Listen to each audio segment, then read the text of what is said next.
Alright, this is how I tie a squirmy worm jig. I'll show in another video how I do the squirmy worm. So, I'm using like, what is this, 3-weight thread, which is really thick. It's the thickest thread that I use, but I use it on these squirmy worms because I don't use any glue, and this will cinch down on the material without snapping it. Hopefully, that's kind of the goal.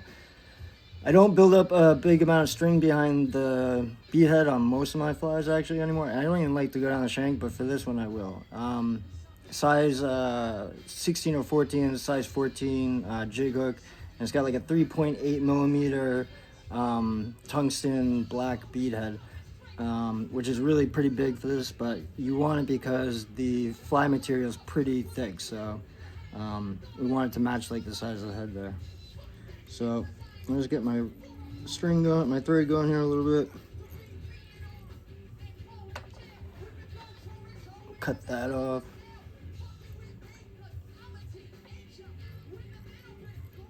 And I'm gonna wrap that all the way down to the shank, just to right about to where it bends, and then I'm gonna come back. Just kind of keep it. I'm not too worried about what it looks like under there that much. Next, I'll grab some of my squirmy worm material here. Get it apart here.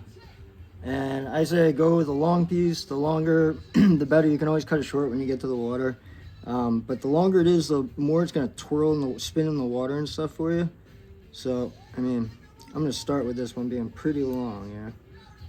And we can cut it down shorter if we have to, but let's just start with a long piece here. And now what I want to do is just grab a little bit of this rubber on the end here. And I just want to get it to kind of pinch in there.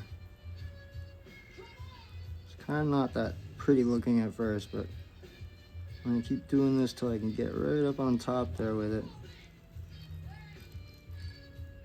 Alright, I got a little bubble there which I don't like, but I'm gonna pull it up to the top here a little bit, unwrap until I get to, see what I'm pinching it down here, try there.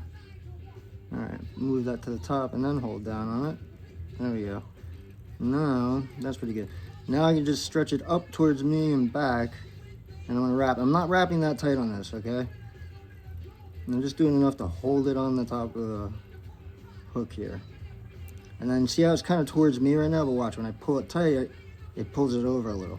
And that's kind of what I want, right? Maybe go a little further here. See what it wants to do. It's okay. Alright, is that good? Yeah.